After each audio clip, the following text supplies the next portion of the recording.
Bonjour et bienvenue dans ce nouveau tutoriel Blender. Donc dans ce tutoriel je vais vous montrer comment utiliser le panneau de rendu de Blender. Donc je vais vous le montrer avec le moteur de rendu Cycles, puisque c'est le nouveau moteur de rendu de Blender et qu'il est le plus utilisé maintenant pour faire du photoréalisme. Donc tout d'abord dans le premier panneau vous avez Render. Donc vous avez la possibilité de rendre une image. Donc ici on rend une image, de rendre une animation. Donc avec ce bouton, donc je vais pas le faire parce que ça va prendre trop de temps de rendre une animation. Mais, par exemple, vous pourriez faire 10 images. Donc on va faire, si je vais le faire, mais pour une animation assez courte, on va prendre 10, oui, 10 images, c'est bien. Et en fait, on va faire I, localisation. On va faire qu'une animation sur la localisation. On va aller en image 10. Et puis on va déplacer, on va faire G, on va déplacer le cube ici. On va refaire I, localisation. Et ici, on a notre animation. Donc nous allons ensuite rendre notre animation. Donc tout d'abord, avant de rendre notre animation, nous allons sélectionner ici la façon dont nous allons la rendre et le fichier d'output, donc le fichier dans lequel va être rendue notre animation. Donc ici nous allons choisir notre fichier d'input, nous allons choisir dans Documents, accepter, voilà. Donc maintenant il est dans le document. Ici à la place de PNG, nous allons rendre directement en fichier vidéo. Donc nous allons choisir un fichier vidéo avec une compression Xvid, ça permet de créer des vidéos de très petite taille par rapport aux autres. Donc après, c'est vrai que c'est mieux de rendre par une séquence de PNG, ça rend l'image beaucoup plus... si vous voulez vraiment faire une animation de bonne qualité, il faut mieux rendre en PNG et après encoder en vidéo. Ça permet d'avoir une qualité d'image plus importante, mais ici c'est seulement un cube qui se déplace, donc on va utiliser le Xvid.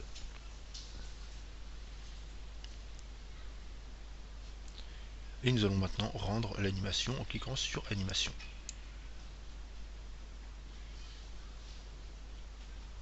Donc par contre ça va rendre par rapport à la caméra, donc peut-être que mon cube va sortir du cadre, parce que je m'étais pas, quand j'ai fait mon animation, je m'étais pas placé en vue caméra. Donc mon cube va sortir un peu du cadre à un moment, c'est pas très grave.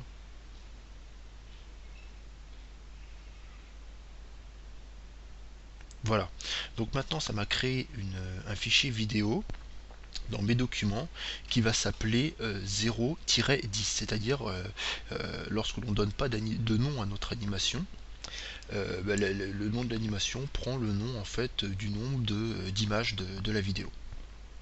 Nous allons cliquer sur le dossier, nous allons aller dans mes documents et normalement j'ai 0 à 10, voilà.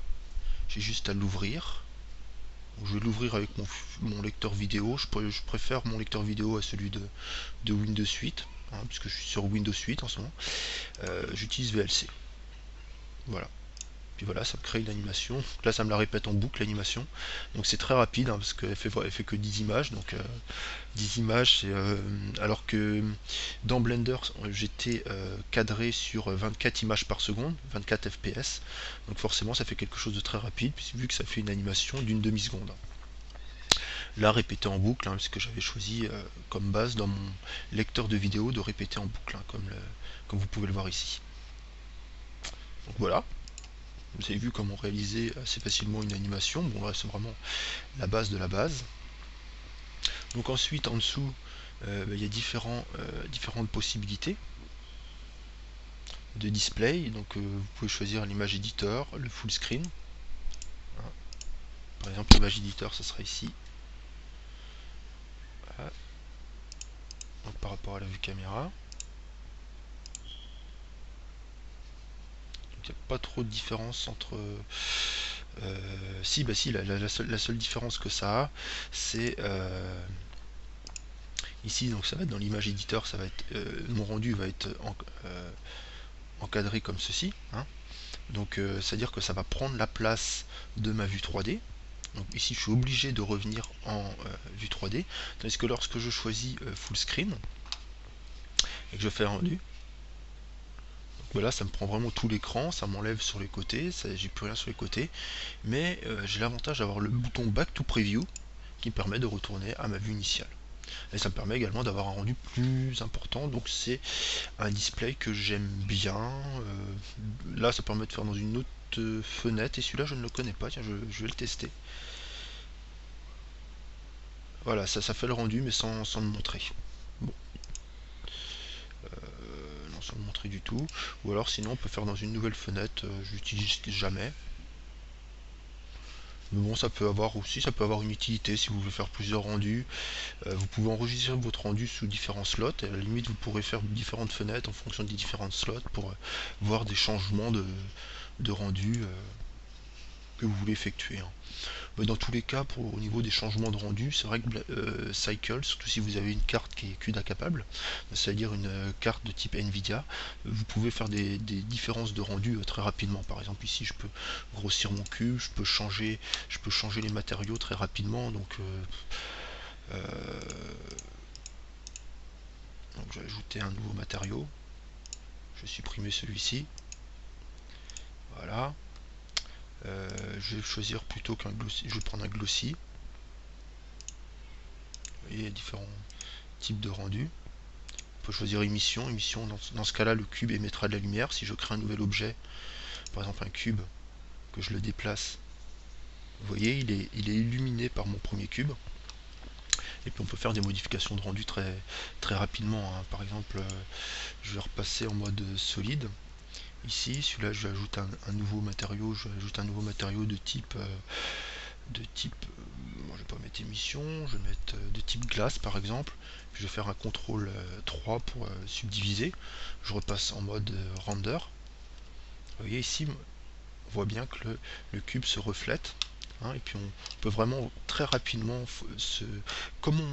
comme on voyage en fait dans la vue 3D, on peut voyager. Il faut attendre un peu que le rendu se fasse forcément, et plus on est prêt, plus le calcul prend un peu de temps. Et vous voyez ici, j'ai mon cube avec des petites facettes qui reprend en fait mon cube lumineux.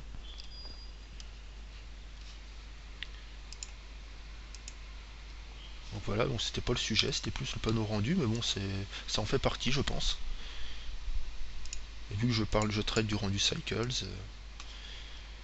donc voilà pour les displays. Donc là, support expérimental, c'est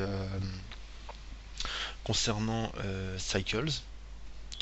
Et donc ici device, c'est donc supported expérimental. Expérimental, c'est parce que quand on a une version d'évaluation de cycles, des fois il peut être utile de mettre expérimental lorsque votre carte graphique n'est pas encore totalement supportée. Après ça c'est un peu technique. Et la GPU, donc CPU, ça indique que le rendu est fait par votre microprocesseur. Et le GPU, ça indique que le rendu est fait par votre carte graphique. Donc tout dépend de ce que vous avez, hein. Si vous avez une carte Radeon, il faut mieux passer en CPU, bien que ce soit beaucoup plus lent, hein. Par exemple ici je vais passer en CPU, je vais faire un rendu, hein. Faire comme je faisais tout à l'heure. Vous voyez que le rendu, même pour une vue comme ça, est quand même assez long, hein. Tandis que lorsque je passe... Bah, tiens, d'ailleurs, ce qu'on va faire très simplement, c'est qu'on va laisser passer les 10 passes. Voilà, 3 secondes 67. Voilà. Donc on va repasser en mode solide. On va repasser en GPU. Donc on était à 3 secondes 67. Je vais repasser un render. Et là 2 secondes 16. Bon, c'est un peu mieux. Je n'ai pas une carte très puissante. Je me souviens plus exactement de quel type de carte graphique j'ai, mais elle est pas très puissante, hein. Il y a beaucoup plus puissant. Je crois qu'elle fait seulement 1 giga. Je vérifie. Ah si, c'est marqué sur mon portable, c'est une GeForce GT 632 Go qui fait 2 Go. Voilà. Bon. Ensuite, bah, on peut choisir la dimension, hein. Donc on peut choisir la résolution ici de notre rendu, ou alors nous pouvons choisir des rendus prédéfinis, hein. Donc ici c'est les télépales, pardon, c'est les télés comme on avait, les télés à tube cathodique, les télés 16 neuvième. Après bon, je connais pas trop les formats vidéo. Là je sais que là c'est de l'HD, et là c'est c'est vraiment de l'HD du 720p comme on peut avoir sur YouTube, et du 1080p, hein, pixels. Donc voilà, différents modes. Vous voyez, hop, on peut changer. Vous voyez les changements de dimension qu'on peut avoir ici aussi. Voilà, c'est des changements. Et bah, vous pouvez en ajouter des nouveaux. Hein, donner un nouveau nom, par exemple, je sais pas, DVD. Et voilà, et le DVD maintenant ce sera cette résolution là. Et par exemple, vous pouvez mettre 500, mettons, et celui-là vous l'appelez 500p par exemple. Voilà. Et ici vous avez créé votre DVD et votre 500p. Voilà. Donc ici bah, vous avez la résolution, ici vous avez le pourcentage, donc ça peut être utile le pourcentage quand vous avez une résolution par exemple que vous voulez une résolution HD 1800. Mais simplement cette résolution là prend énormément de temps à rendre, hein, parce que c'est vraiment c'est une image HD. Donc bah, si vous voulez seulement faire des rendus de tester en fait votre rendu sans que vous preniez tout le temps du rendu total. Par exemple, si vous voulez seulement tester du placement d'objets, vous n'avez pas besoin de rendre la totalité de votre image finale, hein, sinon vous allez perdre énormément de temps. Donc ce que vous faites, c'est que vous passez à 50% ici. Voilà, très simplement. Donc ici, bah, le nom de l'image de départ, donc ça commence à l'image 1. On pourrait dire par exemple ça commence à l'image 0. Donc ici vous voyez j'ai une image, vu que j'avais commencé à l'image 1, bah, j'ai une image derrière. On peut même dire, par exemple ça commence à l'image moins 5. Non, non on peut pas, pardon. Excusez-moi, je pensais qu'on pouvait, mais non. Bon, on peut commencer qu'à l'image 0. Donc là je commence à l'image 1, et mettons je finis à l'image 25. Et voilà. Là cette fois-ci j'ai une animation de 25 images. Voilà. Et dans ces cas-là, ma lumière va bouger. Et ici, c'est le nombre de phrases. Donc là, c'est si ça lit toutes les images, hein, parce qu'on peut choisir que ça lise pas toutes les images, ça lise par exemple une image sur deux.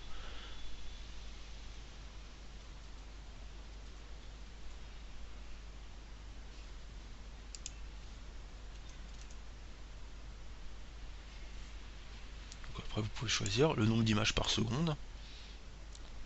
Par exemple, ici, on peut choisir par exemple 59 images par seconde. Bon, c'est un choix. Tout dépend de ce que vous voulez réaliser. Donc le ratio, hein, par exemple, on peut faire un ratio de 1 par 1. Hein, de ces façons là, on a un ratio carré. On peut choisir différents types de ratios, par exemple 5 sur 1. Dans ce cas là, on aura quelque chose d'assez restreint. Là, on peut mettre une bordure.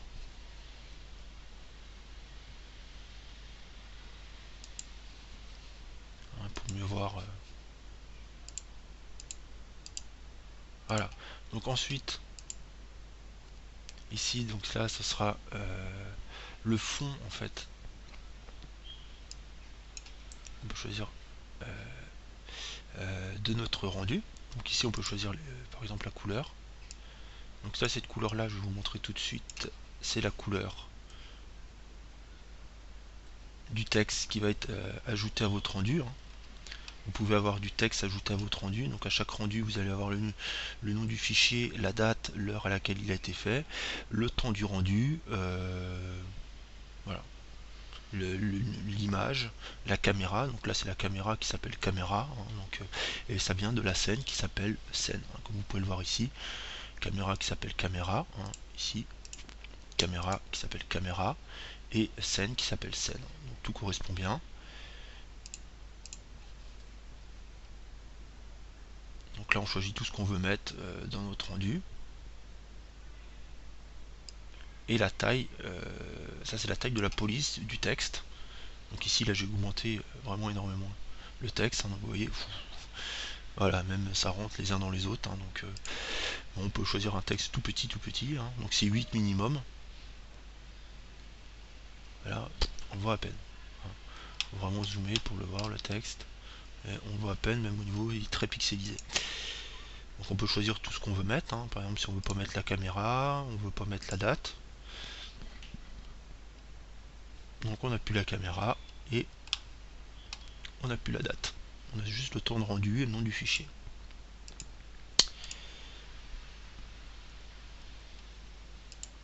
Donc ensuite, ça je vous l'ai montré tout à l'heure, c'est le fichier d'output, donc de rendu. Hein. Donc vous choisissez où vous voulez rendre. Et le type de compressage vidéo, si vous voulez rendre en vidéo ou rendre en image. Hein. L'encodage de la vidéo, donc le bitrate. Bon là je suis pas un spécialiste, hein, s'il y a des spécialistes en vidéo. Le sampling, donc le sampling ça va être le nombre de passes qui va être effectué dans Cycles. Donc il faut savoir que Cycles c'est un moteur qui fonctionne à l'infini, hein, qui ne s'arrête jamais. Si par exemple vous voulez mettre 10 000 passes de rendu, vous pouvez mettre 10 000 passes. Bon, ça va prendre 1000 fois plus de temps que si vous en mettez 10, mais vous aurez quelque chose de plus joli. Hein. Mais bon, il faut faire quand même attention parce qu'au bout d'un certain moment, on n'obtient pas de précision supplémentaire. Hein. C'est-à-dire une fois que l'image, tout dépend de la dimension de l'image que vous voulez rendre, bien sûr. Par exemple ici, là je vais faire par exemple, là je suis à 10 passes. Vous voyez, hein, le résultat au niveau de la sphère, vous voyez qu'il y a encore des petits points gris, puisque tout n'a pas été rendu.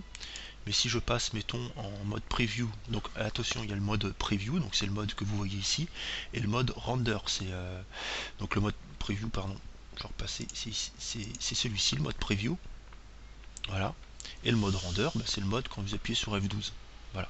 Donc ici sur les deux, ils sont équivalents, hein, vous voyez, ils sont à 10 à 10, bien qu'on a quelques petites différences, comme vous pouvez le voir ici, hein. Ici on a notre cube en entier, ici on ne l'a pas en entier, je ne sais pas pourquoi. Et vous voyez que c'est relativement identique. On va grossir un peu notre sphère. Voilà.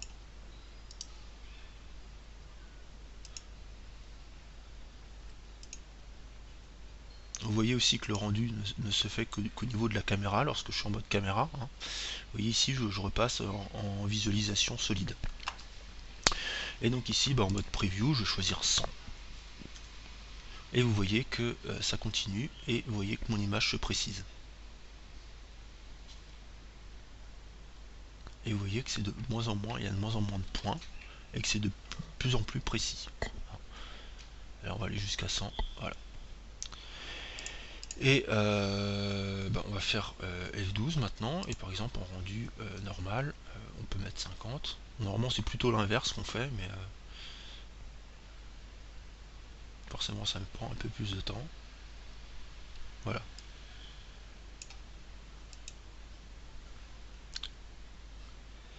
Ensuite, je ne connais pas trop ce panneau, hein, je vous prie de m'excuser. C'est vrai qu'après c'est des choses assez particuliers. Donc tout ce que je peux vous dire sur ce panneau, c'est que c'est la trajectoire de la lumière, hein, comme l'indique ici. Donc ça c'est le nombre de rebonds de la lumière, la transparence, alors le diffuse, le glossy, la caustique et les ombres, hein, de la lumière. Après je peux pas trop vous en dire plus, c'est vrai que c'est pas un panneau que je connais excessivement bien, c'était plus les premiers que je connaissais le mieux. Donc ça, le motion blur permet d'ajouter du flou. Voilà, donc on peut choisir un certain niveau de flou à l'image.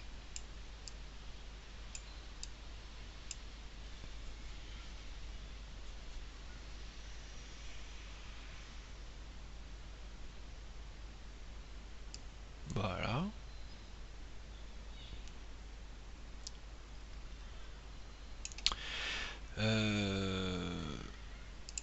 Donc après au niveau du film, donc on peut changer différentes choses au niveau des filtres. Bon, là,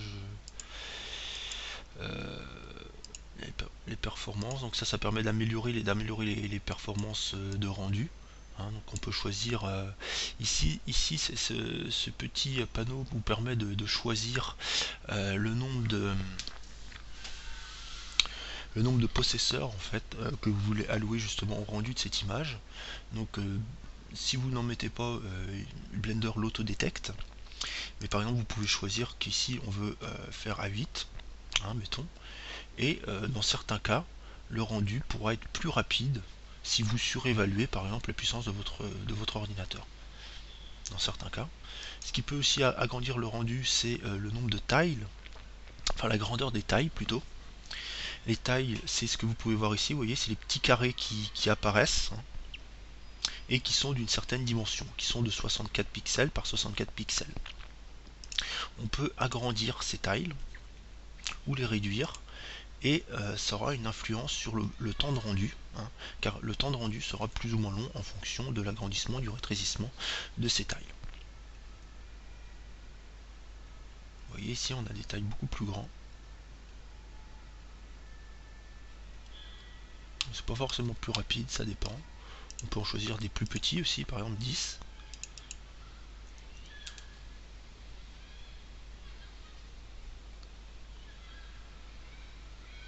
En général c'est plus rapide.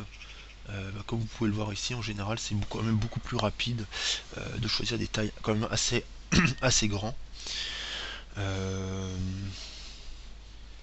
Vous pouvez le voir ici que lorsqu'on choisit 10, ça lui demande beaucoup plus de calcul, parce qu'il faut qu'il calcule toutes les petites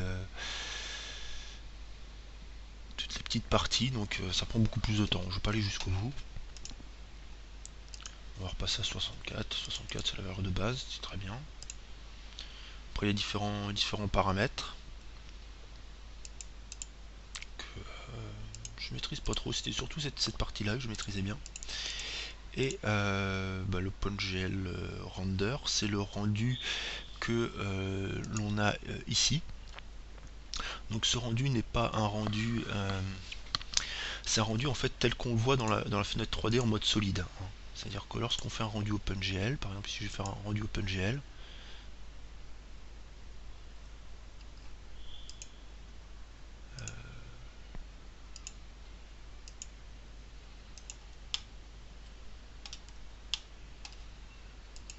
ici,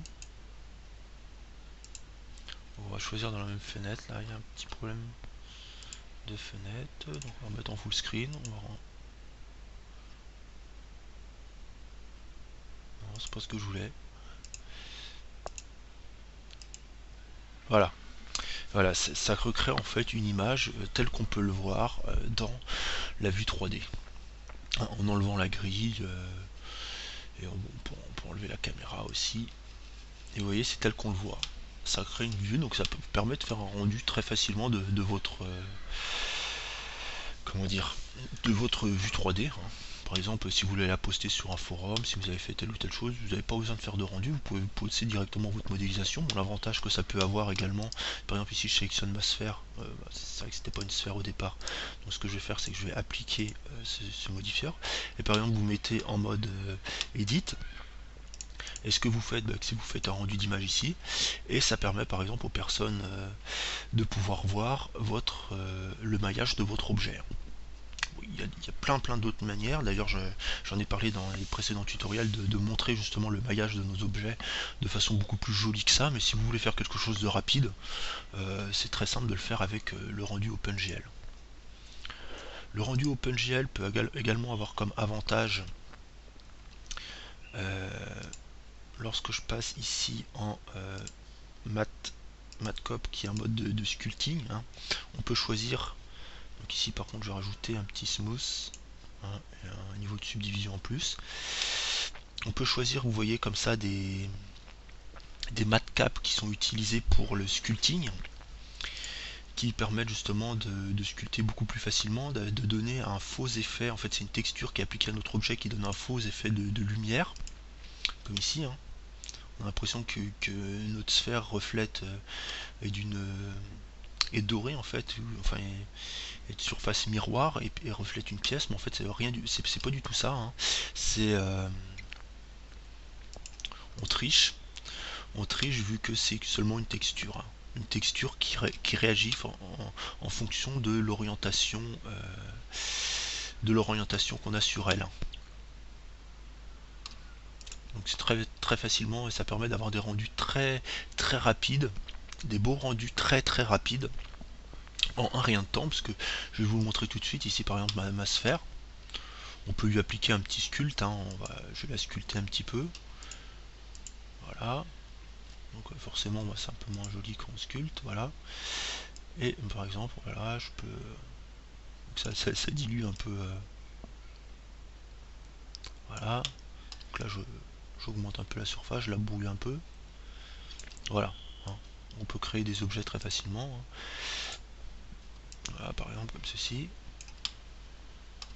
Et ça permet d'avoir des rendus beaucoup plus facilement, puisque il nous suffit d'aller dans rendu, faire un OpenGL, et puis on a déjà quand même quelque chose de pas mal. Donc après c'est vrai que là je l'ai appliqué que sur une sphère, mais si on l'applique par exemple sur un humain et qu'on lui applique par exemple un truc comme ça, on peut recréer, je sais pas, si vous connaissez la bande dessinée Le Surfeur d'Argent, vous pouvez le recréer très facilement.